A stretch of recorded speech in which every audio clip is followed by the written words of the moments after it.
Olá amigos, está no ar mais um Segundona na Veia, aquele programa que você já está acostumado a ter toda semana, toda quarta-feira ao meio-dia, trazendo as principais informações das grandes segundas divisões do mundo inteirinho, ok? Estamos de volta, aqui quem vos fala sou eu, Murilo Benevides, e eu acompanharei até o final desse programa, e vamos que vamos, pode girar as notícias.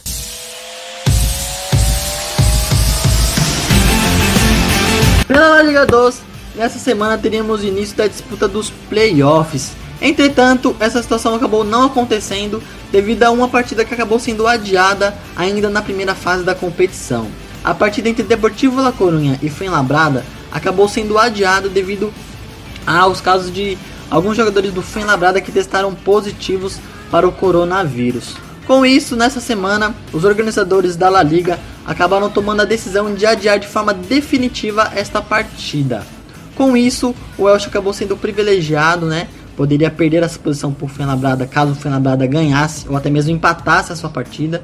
E com esse adiamento dessa partida de forma definitiva, o Elche acabou assegurando esta vaga, Vale dizer que essa situação de forma jurídica ainda pode ser revogada, pela comissão técnica do Fuenlabrada, caso que é bem difícil que aconteça, porque o Fuenlabrada não tem jogadores, não tem situação normal para que se haja uma data prevista, para que essa partida possa acontecer, ou até mesmo os jogadores e a comissão do Fuenlabrada disse que poderia até mesmo fazer um esforço para jogar, mas caso a decisão fosse de não acontecer a partida, eles iriam aceitar essa situação e parece que vai ficar assim mesmo. Com isso, as partidas que ficarão definidas serão Girona contra o Almeria e o Elche pegando o Zaragoza. As partidas serão de ida e volta e quem passar dessas fases irão se enfrentar numa fase final para sabermos qual será a terceira equipe que acederá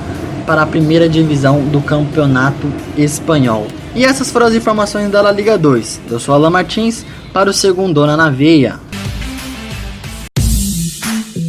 Bem-vindo, gajos das terras portuguesas.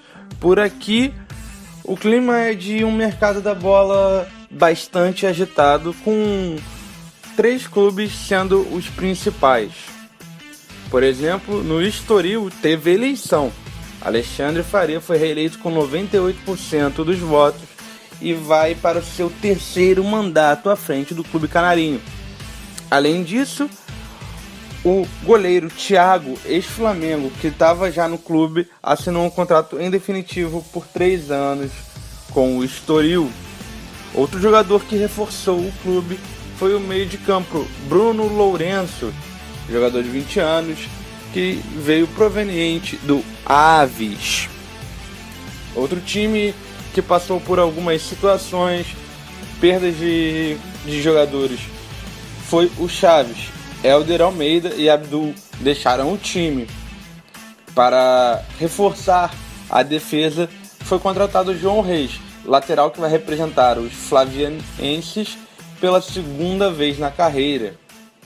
Uma notícia triste sobre o time é que Carlos David foi o primeiro caso confirmado de coronavírus e o plantel do Chaves vai ter que entrar em quarentena. Outro time que foi ao mercado foi o Nacional, com perdas e ganhos. Por exemplo, o goleiro Ricardo Piscicelli, que foi formado nas categorias de base do Milan, vai ser o grande reforço para a baliza do Nacional. O meio de campo e atacante Pablo Bechardas vai reforçar o setor ofensivo. O jogador representava o Costa do Sol de Moçambique e é uma promessa de bom futebol para o futuro. Além dele, Lucas Cal, jogador brasileiro do São Paulo que estava emprestado ao América Mineiro, pode ser emprestado ao Nacional. O time também pode perder Jota, meio de campo de 27 anos, que possivelmente se transferirá para o futebol grego. O jogador já está na Grécia com seu agente e já fez testes físicos no Volos NFC. Este foi Yuri Murta para o Segundona na Veia. Falta apenas uma rodada para o término da Série BKT 2020. Agora seguimos rumo aos playoffs, mas antes disso, na última sexta-feira e segunda, tivemos a 36ª e 37ª rodada da competição, com a confirmação de mais um acesso. Pela 36ª rodada, o Crotone goleou o Lanterna Livorno por 5-1 e está de volta à elite do futebol italiano. O Trapani venceu o Pescara por 1-0 e continua na luta para não cair à Lega Pro. Cremonese e Spezia ficaram no 0-0, enquanto Ascoli e Pordenone ficaram no 2-2. Em duelo direto por um lugar nos playoffs, o Empoli aproveitou um jogador a mais em campo e venceu a Salernitana fora de casa por 4-2. O Perugia derrotou o Virtus Entella por 2-0 fora de casa, enquanto o Chievo goleou a Cittadella em casa por 4-1. O campeão Benevento derrotou o Frosinone como visitante por 3-2 e o Cosenza conseguiu grande vitória na luta contra o rebaixamento sobre o Pisa por 2-1. Terminando a rodada, o Venezia venceu a Juve Stabia por 1-0. Já na última segunda-feira tivemos a penúltima rodada da Série B, a começar com o campeão Benevento, que foi derrotado pelo Chievo por 1-0, enquanto o Pisa venceu o Ascoli por 1-0 e está muito perto dos playoffs. A Juve Stabia fez força e entrou na zona de rebaixamento a uma rodada do fim, com a derrota para a Cremonese por 2-1, e também com a goleada do Cosenza sobre o Empoli por 5-1, que tira o Cosenza do Z3. Além disso, o Trapani venceu o Perugia por 2-1 e seguem com chances de escapar da Lega Pro. A Cittadella venceu o Venezia por 1-0 e se garantiu nos playoffs, enquanto o Pescara venceu o Lanterna Livorno por 1-0. Pordenone e Salernitana ficaram no 1-1, que tirou os visitantes da zona de playoffs. O Spezia empatou com o Virtus Entella em 0-0 e o Crotone venceu o Frosinone por 1-0. Na última rodada, Juve Stabia, Cosenza e Trapani brigam para uma equipe se manter na Série B italiana. Por outro lado, Chievo, Pisa, Salernitana, Empoli e Frosinone brigam por 3 vagas nos playoffs para tentar uma vaga na próxima Série A. Essas foram as informações da Série B italiana com Kaique Ribeiro para o Segundona na Veia. Muito obrigado, essa foi apenas a primeira parte do nosso programa e eu gostaria de fazer uma pausinha bem rápido, primeiro para agradecer os repórteres, esses primeiros repórteres que nos deixaram informados, que nos deixaram totalmente informados de tudo que vem acontecendo durante a semana no mundo do futebol, das segundas divisões do futebol. E segundo, porque eu quero fazer uma pergunta para você, ouvinte. Você quer ficar por dentro de tudo que vem acontecendo no mundo do futebol, no futebol no Brasil e no mundo? É muito fácil, olha, é só você acessar www.futebolnaveia.com.br. Lá você vai ficar por dentro de tudo, vai ter acesso a absolutamente tudo, a todas as informações sobre tudo que acontece no mundo do futebol. Tem pós-jogos, prognósticos, colunas históricas, tudo. E além disso, você vai ficar sabendo como que tá o futebol durante esse período de pandemia do novo coronavírus. É muito fácil, é só você acessar www.futebolnaveia.com.br, ok? Bom, chega, era só uma pausa rápida, foi rapidinho, vamos continuar com o programa, é isso, pode girar as notícias. Bonjour à tous. Segundo informações do Esporte Interativo, o Paris FC, time da segunda divisão francesa, anunciou o aporte financeiro de grupo do Bahrein. O Paris Saint-Germain é, há alguns anos, o melhor clube absoluto e, principalmente, em sua cidade. Agora, pode ter um rival em ascensão nos próximos anos. Trata-se do Paris FC, time criado em 1969 e que surgiu exatamente de uma fusão com o próprio PSG. Nesta segunda-feira 27, por meio de suas redes sociais, o clube anunciou uma parceria com o Grupo do Reino de Bahrein, pequeno e rico país localizado no Golfo Pérsico, que irá realizar um aporte financeiro na equipe. Abre aspas. Um novo sócio estratégico ingressará capital no Paris FC para apoiar o projeto do clube, seu desenvolvimento e também suas ambições. Os gerentes e acionistas do Paris FC estão felizes em anunciar a chegada de um novo reforço, o Reino de Bahrein. Fecha aspas, diz o comunicado do clube, que teve 20% de suas ações compradas. Segundo o próprio grupo, a ideia é levar o Paris FC à elite do futebol francês em 3 anos, além de fazer o derby contra o PSG de forma oficial. Normalmente, antes do início de cada temporada, os times se enfrentam, com a renda sendo direcionada completamente ao time da divisão de acesso. na última temporada da Ligue 2, que terminou antes do previsto por conta da pandemia do novo coronavírus, o Paris foi apenas o 17º colocado, ficando apenas a 2 posições da zona de rebaixamento para a terceira divisão. Matheus Aquino com as informações da segundona francesa para o Futebol na Veia. E no último final de semana se iniciou a 7ª rodada da nossa querida J2. E não perdendo tempo e já trazendo resultados para vocês, o nosso líder Nagasaki continua firme e forte no topo. A equipe venceu o Kyoto Sanga em 1-0 e assim chegou aos seus 19 pontos.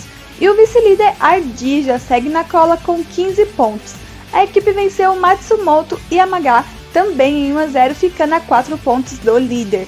E da terceira posição abaixo, o equilíbrio impera. Isso porque o Yokoshima Vortex e o Avispa estão empatados em 13 pontos após vencerem suas partidas diante o Júbilo Iwata e o Yokohama.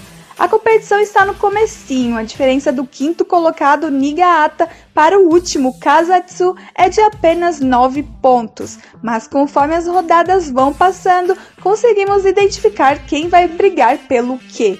E amanhã se inicia a 8ª rodada, todas as partidas acontecerão às 7 da manhã, horário de Brasília.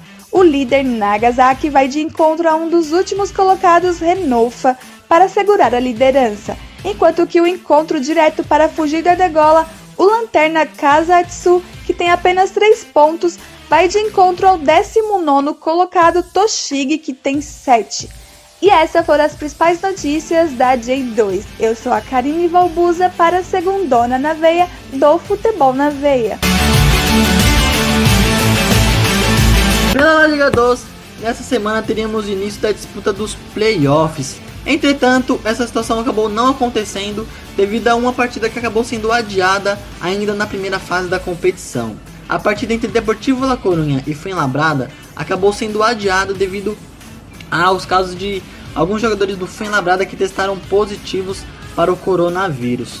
Com isso, nessa semana, os organizadores da La Liga acabaram tomando a decisão de adiar de forma definitiva esta partida. Com isso, o Elche acabou sendo privilegiado, poderia perder essa posição por Fuenlabrada caso o Fuenlabrada ganhasse ou até mesmo empatasse a sua partida, e com esse adiamento dessa partida de forma definitiva, o Elche acabou assegurando esta vaga, Vale dizer que essa situação de forma jurídica ainda pode ser revogada, pela comissão técnica do Fuenlabrada, caso que é bem difícil que aconteça, porque o Fuenlabrada não tem jogadores, não tem situação normal para que se haja uma data prevista, para que essa partida possa acontecer, ou até mesmo os jogadores, e a comissão do Fuenlabrada disse que poderia até mesmo fazer um esforço para jogar, mas caso a decisão fosse de não acontecer a partida, eles iriam aceitar essa situação, e parece que vai ficar assim mesmo. Com isso, as partidas que ficarão definidas serão Girona contra o Almeria e o Elche pegando o Zaragoza. As partidas serão de ida e volta, e quem passar dessas fases irão se enfrentar na fase final para sabermos qual será a terceira equipe que acederá para a primeira divisão do campeonato espanhol. E essas foram as informações da La Liga 2. Eu sou Alan Martins para o Segundona na Veia. E chegamos ao fim de mais um programa. Eu não gosto dessa parte, sabe? Eu não gosto, mas tudo bem, sempre tem que ter o fim, sempre vai ter o fim, não tem problema. Eu gostaria de agradecer essa segunda parte, essa segunda leva de repórteres, por nos deixarem totalmente atualizados, por completar todas as informações. Gostaria de agradecer a todos os repórteres de maneira geral, muito obrigado, e falar para você, ouvinte, para você que está nos acompanhando pelo YouTube, para que você dê o seu like, se inscreva no canal, comente o que você achou e ative o sininho de notificação. Compartilha com os amigos, que é sempre bom, Vamos ajudar o programa, vamos ajudar o canal, vamos nos ajudar aí. E é isso, gente. Não esqueça que nós estamos no Spotify e no Anchor como Futebol na Veia. Lá você vai ficar por dentro de todos os podcasts do Segundona, além de outros conteúdos exclusivos, de entrevistas exclusivas e outros podcasts de outros assuntos, ok? É só você entrar lá, Futebol na Veia. E nos sigam em nossas redes sociais, no Twitter como @FNVBR e no Instagram como futebolnaveia.br. É isso, gente. Esse foi mais um programa comigo, Murilo Benevides. Esse foi mais um Segundona na Veia do Futebol na Veia. Até a próxima e tchau, tchau.